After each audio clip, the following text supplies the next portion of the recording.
All persons having business before the Honorable Associate Judges, now presiding over the District of Columbia Court of Appeals, draw near and give your attention.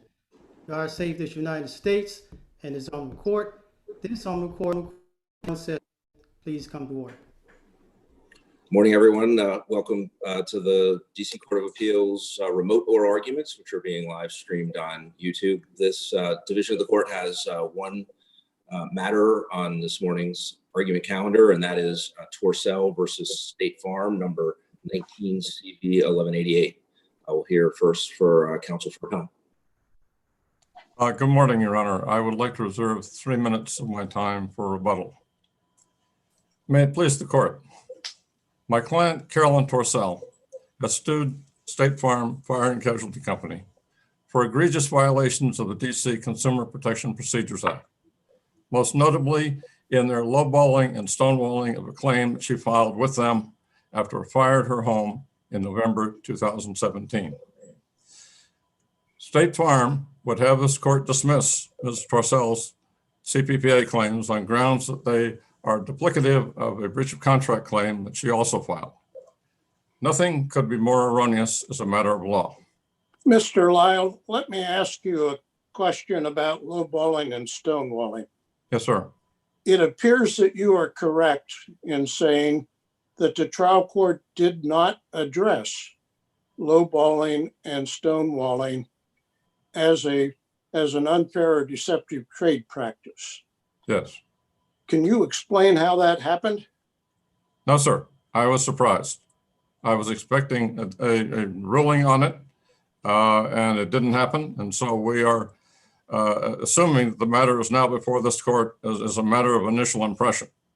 And I read the transcript of the argument on the motions for summary judgment, and it seemed to be devoted entirely to alleged violations of subsection E and subsection H, which led me to suspect that maybe the court did not appreciate that you were trying to assert a third claim. Well, and thought rather that lowballing and stonewalling helped explain why E and H were violated. no, sir. E and H dealt with misrepresentation. They didn't deal with lowballing or stonewalling at all. We pled that separately. And the only, I have no explanation. I have, my surmise, but it's just speculation. I don't know. Counsel, why do you say that lowballing and stonewalling had nothing to do with the misrepresentation? I thought they were part of what you were relying on, maybe almost everything that you were relying on in order to show that the statements that you said were misrepresentations were, turned out not to be true, were not, they were promises that were not kept. No, sir. There was a factual overlap of that kind. Am I missing? Well, there is to a degree. I certainly agree that there is to a degree, but the lowballing was based on the initial payment that State Farm made in the amount of, it had an estimate of $110,000, made her a payment of $94,000 after deductions. And that was less than half of what their own expert later determined was necessary to rebuild Ms. Torcelle's home. So it was the amount of money that they paid her initially. To make sure I have the answer to Judge McLeese's question correct, if we took advertisements out of this entirely, let's say Ms. Torcelle reached out to State Farm, having seen no ads, State Farm doesn't advertise anything, and just signed up for insurance with them. Yes. You would maintain your CPPA claim for lowballing and stonewalling simply by virtue of them having done it, independent of any advertisement. Is that right? It was their actions, not just on misrepresentation. It was the delay, the excuses they gave her. It's all detailed in our brief, what they did to her between February and July, forcing her to go get counsel, and basically then fighting her for 7 months in court before they were forced to put up an expert report, which basically showed how much they had underpaid her. So that raises the question in my mind, whether this adjusting of the claim fits within the definition of trade practice in the Act. The definition talks about a sale, lease, or transfer of consumer goods or services. How does the lowballing and stonewalling fit within that definition?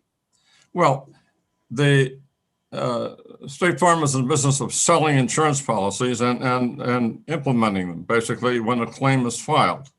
So we believe that basically qualifies the lowballing and stonewalling simply what they did in connection with that obligation to. But it wasn't part of the selling or soliciting. It sounds more like a breach of contract. Well, it was part of the selling assumed that there would be a good faith implementation on her part. This is where it does get back to misrepresentation. Ms. Torcelle was entitled to believe when she entered into that contract that there would be reasonable implementation of her claim. And with the lowballing and stonewalling, which went on thereafter, that was a breach of good faith dealing, if nothing else. So on that basis, we suggest that the selling also included the obligation to sell in good faith and not to do what they did to her later.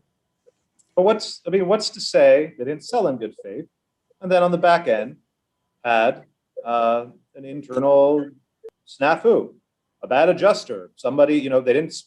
I assume that the contractor she used didn't speak in insurance language, means they didn't use the software that detailed every single item that she needed to fix the house. I mean, that doesn't necessarily make the sale in bad faith, right? No, it doesn't. But it's what they did to her in other regards. This was not, when you look at the facts of this case, Ms. Torcelle's contractor went in and had a conversation with the estimator, the official for State Farm, and basically showed, look, you have left out this, and this, very fundamental things in putting together that initial estimate. And basically then State Farm came back with an estimate later on, more time having gone by, which was only $1,000 or so more than their initial estimate. And again, left out the basics that were needed. That just to us demonstrates bad faith in this entire process. Yeah, I appreciate that, but I want to focus you on 3901(6), the definition of trade practice, which says that trade practice is an act which does or would create a sale of consumer goods or services. That's with some ellipses in there. That sounds like the thing that elicits a sale, the thing that entices somebody to enter into a sale. It doesn't sound like failing to live up to the obligations once a contract's been established. So I wonder if you have an answer to that. Well, that in part goes to the misrepresentation that we were talking about earlier. But it also goes to, we think that the DC Council, when it enacted the CPPA, wanted it to be enacted to be as broadly coverage in terms of unfair trade practices in the DC as possible. The 2018 amendments to the statute gave this court the leeway to create new unfair trade practices in addition to the ones which have already been established by statute. And I don't think we get to create unfair trade practices that extend beyond the definition of what a trade practice is under the statute. Well, we believe that the implementation there is something which, under this kind of condition, would be considered an unfair trade practice. Otherwise, I don't see how it could be interpreted otherwise. Are you aware of any case under the CPPA that involved insurance adjusting of claims? Insurance adjusting of claims. I stated that badly. The adjusting or negotiation of insurance claims.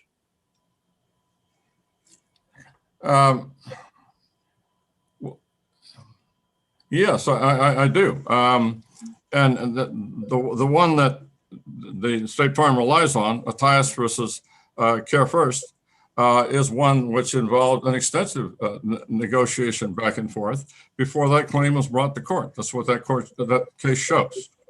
And in that case, but that case focused primarily, maybe exclusively, on what was alleged to be false advertising.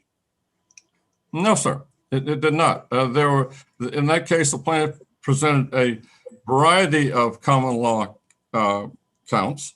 Some more for fraud, misrepresentation, but others had to do with the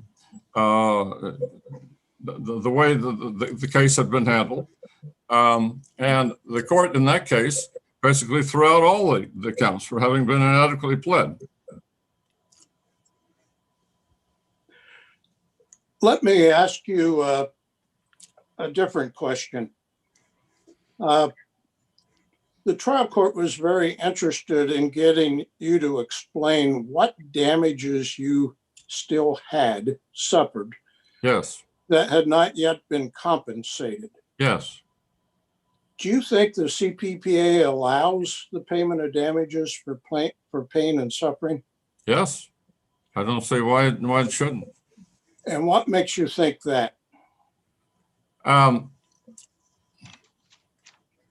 The CPPA is designed basically to right wrongs in whatever form.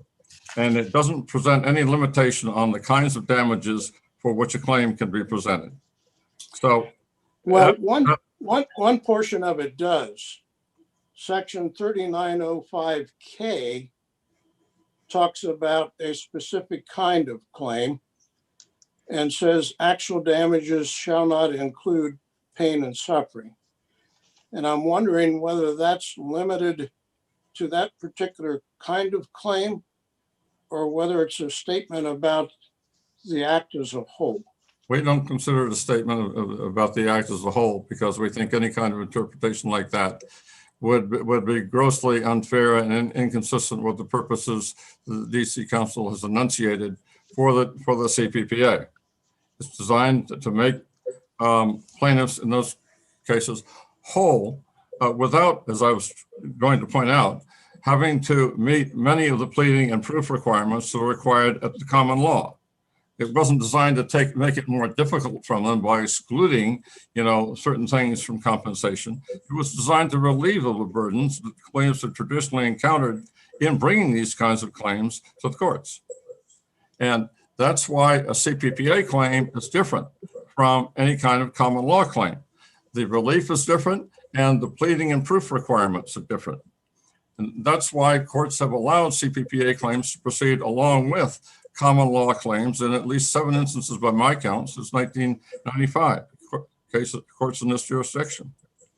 And because to allow a CPPA claim to be rejected because it's accompanied by a common law claim would simply force the plaintiffs to meet those more onerous burdens that the DC Council wanted to relieve. And ironically, in the case upon which the State Farm depends, the Athias case, the Athias court then made the plaintiff plead and prove breach of contract, found that he hadn't done so, and dismissed his claim.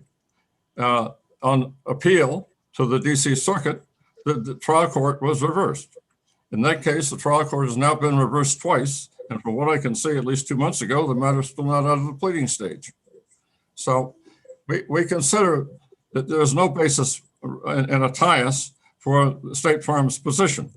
In Athias, the district court never seemed to have looked at, never reflected having looked at the legislative history of that statute, the purposes of that statute. All it did was include opinions in 2 other cases from that same court and a Supreme Court case, which we don't consider to be on point, interpreting an Illinois statute. That's why we think that the State Farm has no basis to support its position by citing Athias. We have also challenged the misrepresentation claims, rulings of the court, the E&H claims. We cited 3 particular passages which State Farm has used in advertising in the past, and I will discuss only one of them here for lack of time to go into all 3. That is, like a good neighbor, State Farm is there. Perhaps you have heard that. It's been around for a long time. State Farm has used it, and because They've continued to use it for so long. Presumably, they've sold a lot of insurance policies based Well, on it. counsel, with respect to that one that you're focusing on, it has been around a long time. Are you aware, you could imagine that anybody who was disgruntled with how State Farm handled a claim could say, well, that didn't feel very neighborly. And so you would think that if that's a basis for a misrepresentation kind of claim, that there'd be law about that. Are you familiar with any law around the country about that, or are there analogous statements that other insurance company makes, like you're in good hands with Allstate and the like?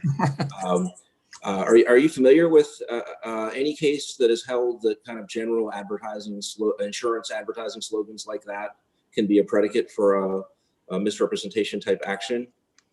The one that I'm familiar with is you're in good hands with Allstate. And we submit that that is fundamentally different from like a good neighbor, State Farm is there.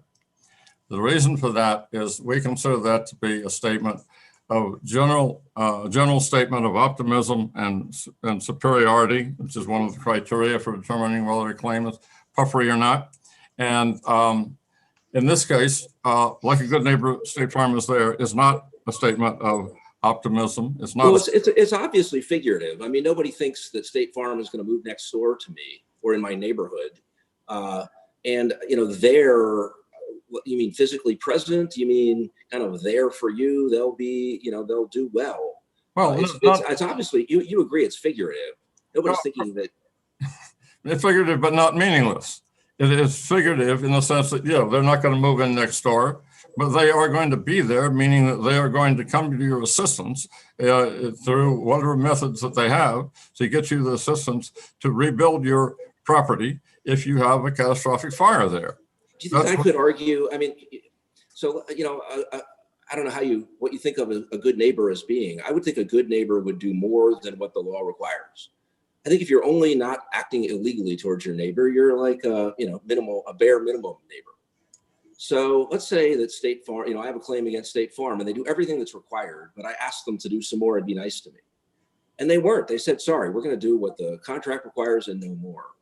Do you think I could sue and get to a jury on the theory that, they acted like a company. They did what was legally required. They were not there for me like a neighbor would have been. A neighbor would have been, giving me a helping hand beyond what the law required. Is that like an actionable misrepresentation in your view? Well, I think the situation is different. I mean, the neighbor. For sure. I'm not suggesting this is that case. I'm just asking you whether you think a case like that would be actionable. I think it would be actionable because when the neighbor in question is really an insurance company making statements to prospective advertisers on which it bases sales, then it becomes different from the good neighbor who's next door who may or may not help or whatever it may be. Basically, you have a promise there. And we're asking this court to basically hold State Farm to its promise. It wasn't there. It ultimately did pay Ms. Torcelle, but only after she hired counsel, went to court, it got to the point where State Farm had to put up an expert witness who then said State Farm owed Ms. Torcelle more than twice what they had paid her. That was more than 1.5 years after the fire occurred. I know you're over time, but I just want to wrap back around to one, and we will give you your 3 minutes in rebuttal, but I want to just wrap back around to one question in a slightly different form. If you were going to point us to some case, I know you distinguish the Allstate case, you say this is different from that. But if you were going to point us to a case where a court permitted like a false representation claim on something that seemed anything like this, what would you point us to? What case would you identify and say, look at that case and you'll see that things like this can be actionable as misrepresentations? I can't point you to a case, sir. And what I'm asking you to do is to create new legal ground here. Basically, our view is courts have allowed State Farm and other insurers to get away with statements like this on which they profit for years, never having held them to it. Why can't courts hold them to it? And simply say that the question of whether State Farm has made a promise is a question for a trier of fact, and whether they fulfill that promise is a question for the trier of fact. And that will send a signal to insurers and everyone else who makes promises publicly that they better be careful about the promises they make. And that will redound to the benefit of consumers. So thank you, counsel. I think that we have your argument. We'll hear from opposing counsel, and then we'll give you 3 minutes in rebuttal. Thank you, sir. Ms. Jacobs. Good morning. May it please the court. Your honors have identified that this appeal essentially arises out of a dispute about the manner in which a claim was adjusted. It was a dispute as to what was paid and when it was paid. There's no question that there was a devastating fire to appellant's home. There's no question that she is unhappy about the manner in which the claim was adjusted. Is there any question that State Farm's original offer was inexplicably and unreasonably low?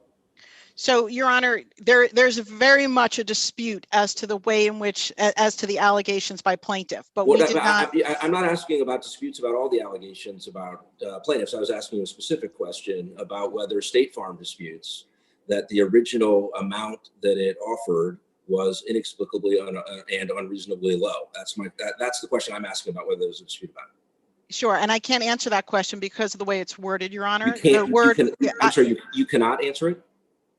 The word offer. This was not an offer. This is an adjustment of a claim. The initial payment was what it was. It was not complete.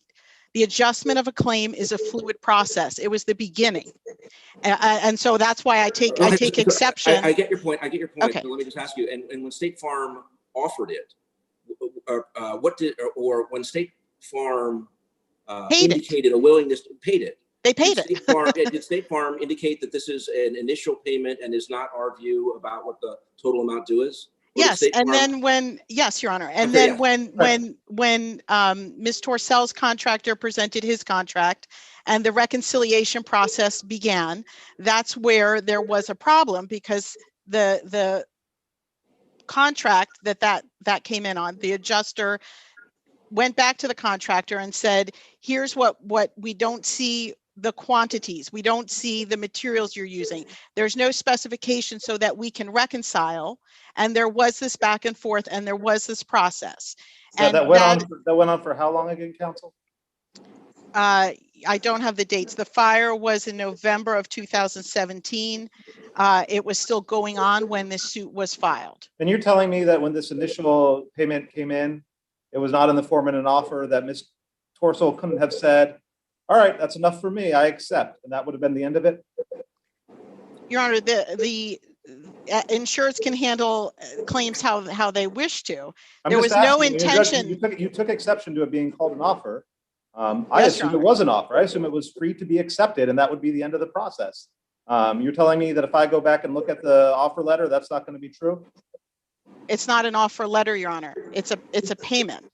Right, and just to be clear, just to be clear, you're saying that in your view, based on the way the payment was provided and the circumstances surrounding the provision of the payment, the cutting of the check, that if Ms. Torcelle had said, thank you, I will accept that wouldn't have been treated as accepting anything. That would have been, okay, I've got some payment, but I'm going to now, discuss how much more you owe me. That would have been fine for her to do in light of how the check was made available to her. Is that correct?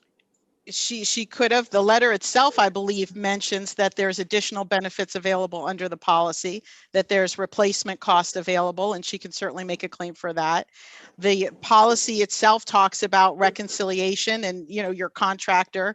Your Honor, this is not unusual that construction is a fluid process. It's not unusual that in building, an insured would say, hey, we found this additional damage, this additional repair that's necessary to return the property to its pre-loss condition.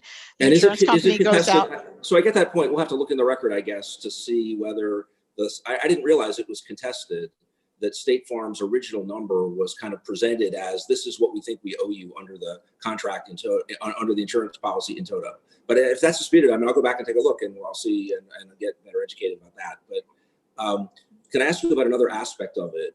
Is it disputed that to the extent State Farm tried to justify the amount of that check by referring to the costs that might be necessary, that the State Farm's explanation of that was incomplete and missing, as your opponent alleges, missing kind of obvious things that would need to be included to be an actual description, a reasonable actual description of what would be needed to fully repair the structure?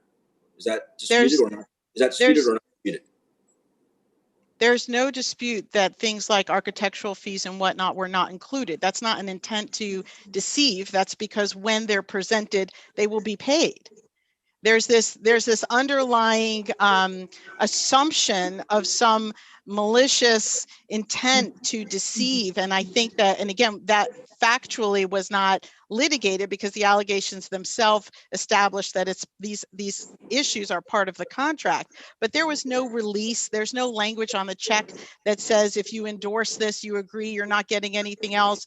There certainly was no release sent with the check asking you to. And no statement by State Farm indicating that State Farm's position was that was the entirety of what was owed under the policy. No, there is no statement like that, Your Honor. Ms. Jacobs, let me take you back to one of the first questions I asked Mr. Lyle. How did it come to pass that the trial court did not specifically address the lowballing and stonewalling allegations? Well, Your Honor, it's interesting because I remember arguing those very issues to the extent that they are part of the contract. The allegations of lowballing, stonewalling go to what payments were made and when they were made. They go to claim handling, they go to contract. And Mr. Lyle had expressly withdrawn, and there was an extensive conversation at the hearing about this. Mr. Lyle, at the initial motion for summary judgment, at the initial motion to dismiss, which was before any discovery was conducted, Mr. Lyle withdrew his allegation of bad faith. And there's a note on the docket. I can find the citation in the record. I've read an extended discussion in the argument on the motion for summary judgment about what he intended by that withdrawal. Even if he had withdrawn a contract claim of violation of the covenant of good faith and fair dealing, would there still be a viable claim of lowballing and stonewalling under the CPPA? Certainly not under the CPPA. I mean, Koharis. Why not? Why not?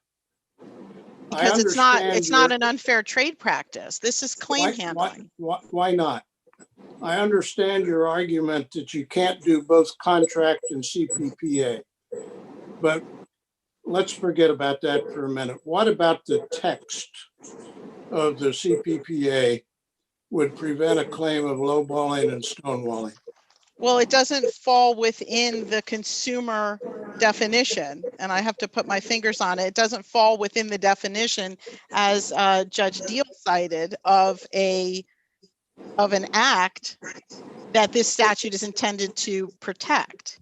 I don't remember you making that argument in your brief. I did not, Your Honor. Nor did you make it in the trial court? No, Your Honor, we did not. Did the trial court address that question in its ruling? Whether or not claims handling by itself falls within the definition of CPPA? Yes. No, they did not. There was Why do you think that issue is in front of us now? Your Honor, I would argue that you shouldn't consider it. I mean, the reason I believe the lower court did not consider it is because the breach of contract claim was resolved. There was extensive discussion at the hearing about whether there were any damages, whether there was any itemized damages, whether or not the breach of contract claim was resolved, whether or not. Are you wrapping in that answer? Are you wrapping back around to your point, kind of relying on Koharis and Attias, if that's how you pronounce those two case names? Because if you are, in addition, I'm interested in the substance of that argument, but also, are you suggesting that you think the trial court granted summary judgment on the theory that this was really a set of contract issues? I'm sorry, I couldn't hear you. Are you suggesting that the trial court's ruling, if we look at the trial court summary judgment ruling, we should understand it as the trial court saying, well, these are really contract claims and they are precluded under Koharis and Attias, and it doesn't really matter how it otherwise might look like it would fit under the CPPA, but there's just this legal preemption almost from the fact that these are kind of within the aegis of a contract. Do you think the trial court's ruling reflects any of that? I don't think the trial court went that far, Your Honor. I think the trial court looked at the allegations in the complaint and the allegations made with regard to the stonewalling, the alleged stonewalling, lowballing, and whether or not they rose to the cited sections of the CPPA that appellant relied on. But they certainly recognized that there was no independent cause of action. Well, just to be clear, let me ask you, leave aside who argued what when. Do you think that the listed subsections in the CPPA are exhaustive? So that if you can't find, subsection Q as a home for your argument that something is an unfair or deceptive trade practice, that you're out of luck? Or do you think that one can say, well, I can't find a subsection that covers this, but the CPPA reaches other unfair and deceptive trade practices, and here's why this is one. Go ahead. I'm sorry, Your Honor. There is no authority that we have identified that goes beyond that list. Certainly not to the nature of the allegations that Mr. Lyle is arguing. Isn't the amendment that it says that they changed it to say including those 34 or 35 subsections? Isn't that pretty proof positive that it's non-exhaustive?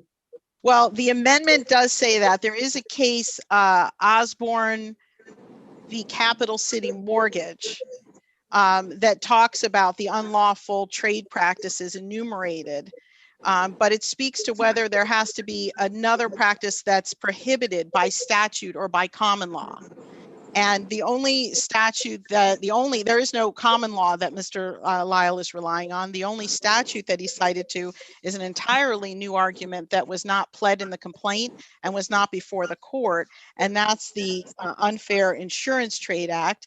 And that statute expressly states that it's administrative only. It's regulated by the Department of Securities and Banking. Right, and I get your point that if your opponent was trying to raise a claim under that act, your opponent would have a lot of problems, including that it wasn't in the complaint, and also that your client is an administrative agency entitled to enforce that act. But I thought your opponent's argument was somewhat different, which was, A, in light of the amendment, the list, unfair trade practices don't have to be specifically listed, unfair and deceptive trade practices, and B, if you're trying to figure out what else might be an unfair or deceptive practice, here's a good place to look. Look at this insurance statute that says insurance companies can't do the things that your opponent is alleging State Farm did, and that government agencies can impose fines on other sanctions on them if they do so. Well, here's the problem.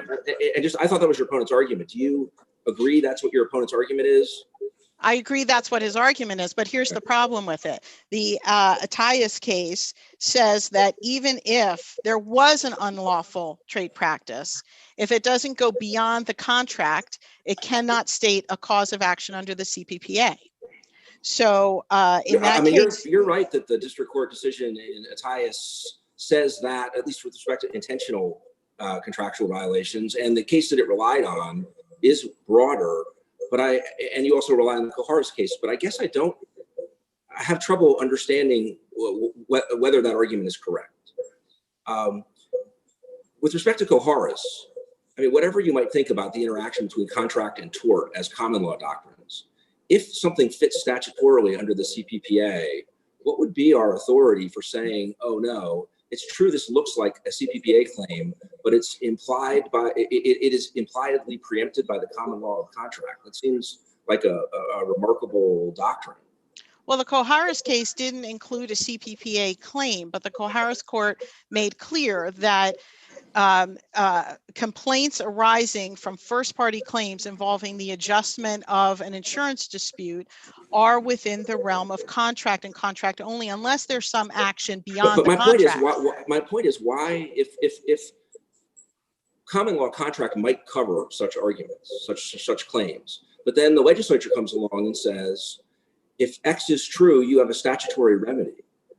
How could we say no? The legislature said that, but it's impliedly preempted by the pre-existing law of contract. That seems somewhat implausible.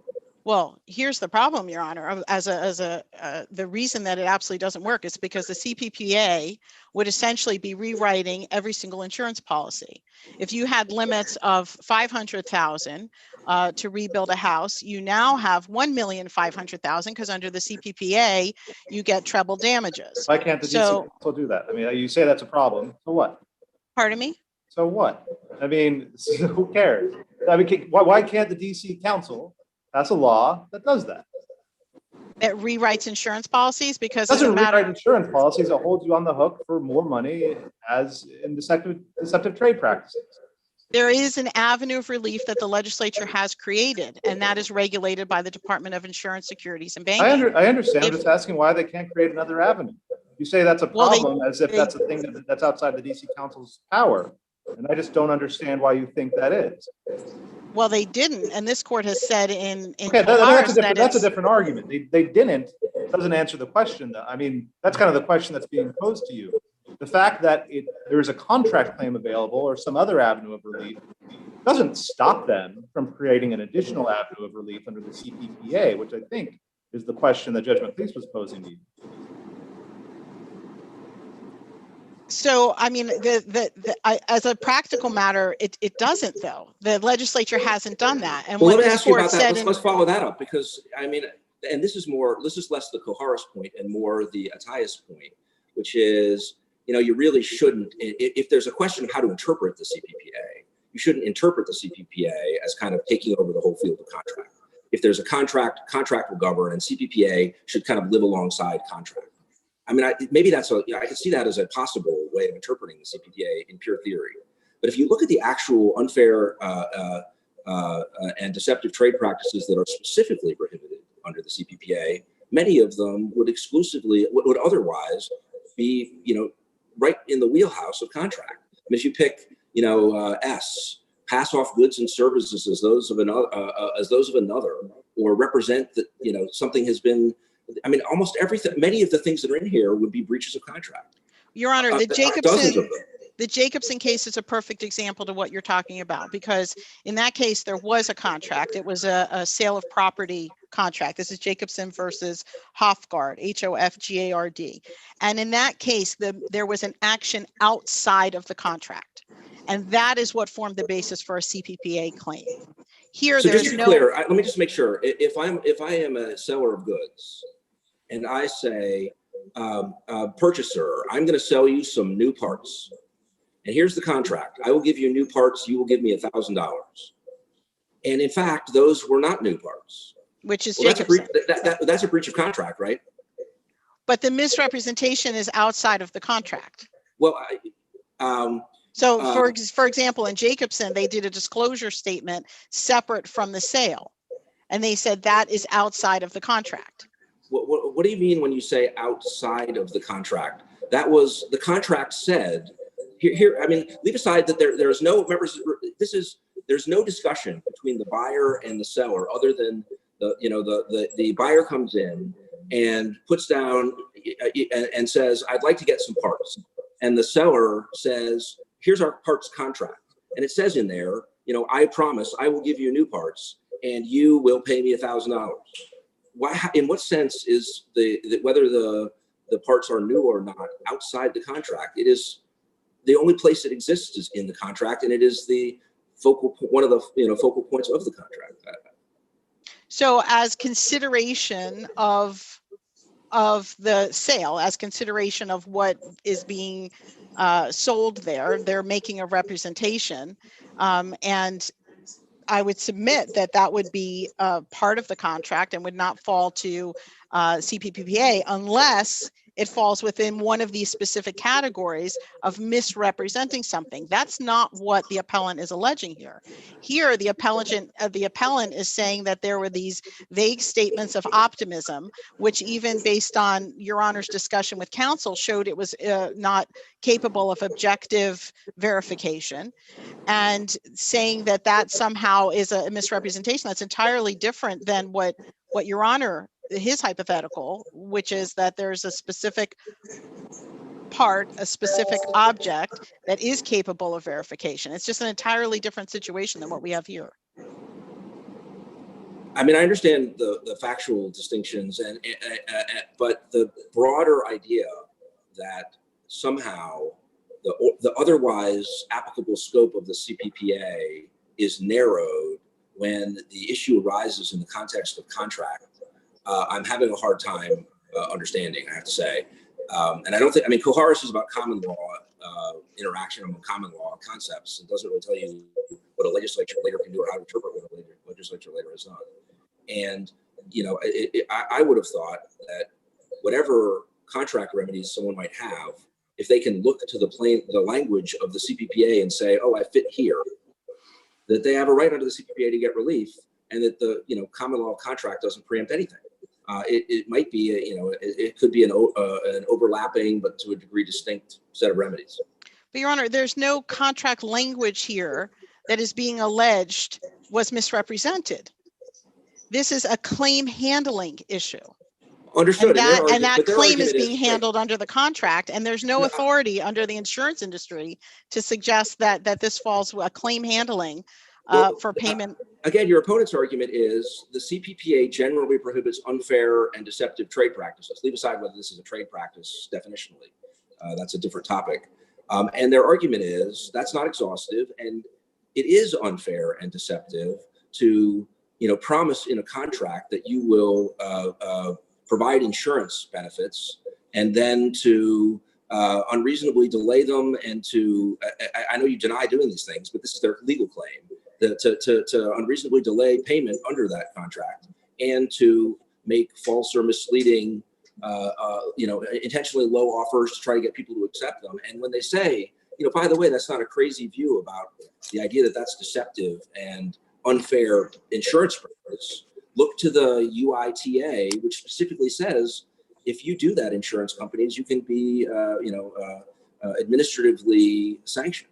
So that's the form of their legal argument. And I have to say, I'm not sure why that is not a triable theory under the CPPA. Well, the UITA makes clear there is no private cause of action from those violations. Right, that's why I said. And Koharis makes. Understood, that's why I said under the CPPA. Well, Koharis makes clear that first party disputes involving claim handling fall within the parameters of a first party breach of contract claim. No more and no less, unless there's something beyond the contract, or unless the legislature acts and does something differently. And because of Koharis, because of the language in UITA, there is no claim beyond. I mean, there is a remedy. There is a remedy if what Ms. Torcelle is alleging occurred, and that remedy is under UITA. It's not a CPPA. It doesn't, and putting aside the fact that, you know, we would argue it doesn't fall within trade practice for reasons we've discussed today. Thank you, counsel. Unless my colleagues have further questions, we will hear in rebuttal from Mr. Lyles, who has 3 minutes.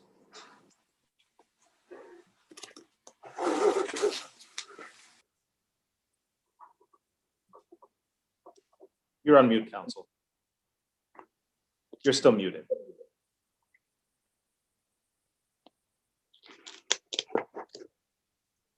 Still muted. You just need to hit the mute button on your screen. Okay. Am I here now? Very good. I'd like to address first the characterization of opposing counsel that the misrepresentations claims we made were not capable of objective verification. Like a good neighbor, State Farm is very capable of objective verification. State Farm made that claim. And with regard to my client, State Farm was not there, provided no meaningful assistance which will allow my client to start to rebuild her home for more than 1.5 years. State Farm wasn't there. So that statement is very capable of objective verification. Secondly, with regard to citing Hofgaard and Attias, by the opposing counsel did. Both of those cases would have this court assume that a common law claim and a CPPA claim are essentially the same when they come to it based on the same facts. They are not.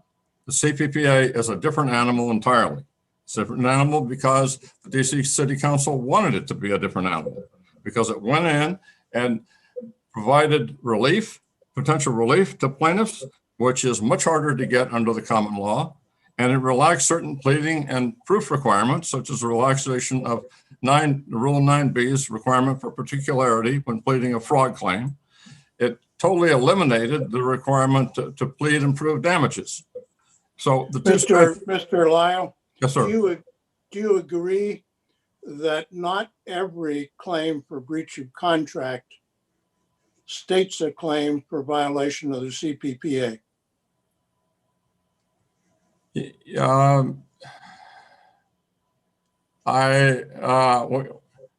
Well, yes, obviously, because the CPPA pertains only to consumers. It doesn't pertain to commercial interests or others. So it's, if only in that way, the answer is yes. There are exceptions, differences in the two. Mr. Lyles, can I ask you also a question? Yeah.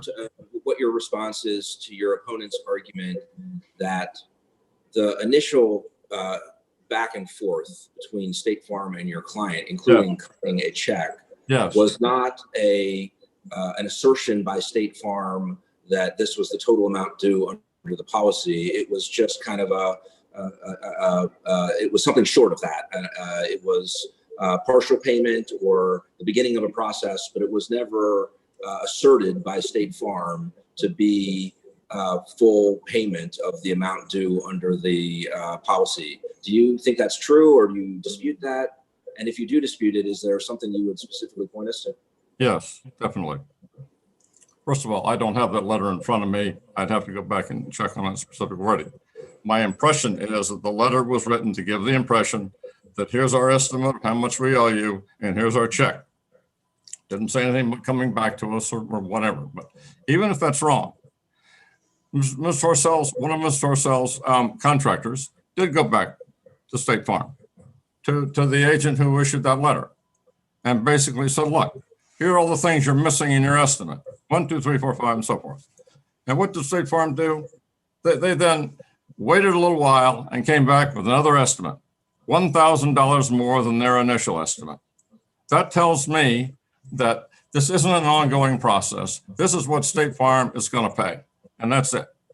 And then there was one delay after another, as we've recounted in our brief, that Ms. Torcelle was put through until State Farm stopped returning her phone calls altogether. So there was no more payment that State Farm was going to make. Even after she hired me and we filed suit, State Farm continued to fight her for 7 months. They fought her all the way up to the point in discovery where they had to put up an expert witness report. And when that expert witness report came in, it showed the bad faith of State Farm. Their own estimator said that State Farm owed more than twice what State Farm had paid. So whatever that initial letter says, however it's characterized, I think the rest of the facts that follow thereafter indicate pretty much that State Farm was giving her that amount and hoping that she would go away. And, how she was going to get her home rebuilt was up to her. That was their position. Now, if they were hoping that she'd take the check and go away, no, isn't that different than saying take it or leave it? Well, it was testing her perhaps, but then what they did thereafter was basically saying take it or leave it. The second offer was basically take it or leave it. After all the deficiencies in their first one had been pointed out, they came back with the same thing. Then they made her fight for another more than a year before she could finally get a second check out of them. So it was take it or leave it until State Farm was forced in the trial court to put up that report and come clean. Now, the other point that I would like to address in the time I have is the question about whether the implementation, as it's been said, or of the contract, what happened with State Farm and Ms. Torcelle after the fire, is whether it's a trade practice or not. I submit that the 2018 amendments to the CPPA indicate that the DC Council was not going to try to list all of the unfair trade practices because it could never do so. It couldn't predict what could be done. In that kind of a case, it's sort of analogous to the common law. They would leave it to the courts to decide what unfair trade practices were. And so basically, they passed the 2018 amendments, and they said to this court, look and give some weight, some credence to how this would pan out under the Federal Trade Commission definitions. And then they left it to this court. And therefore, this kind of practice is one which they probably hadn't thought about. But I don't think that they meant to limit this court in implementing what they asked this court to do to what they had previously defined as an unfair trade practice. I think they wanted this court to root out what would appear to courts and to juries to be unfair trade practices without having to get back into what does not constitute an unfair trade practice. Thank you, counsel. I think we have your argument. Unless my colleagues have any further questions, the case is submitted. Thank you, Your Honor.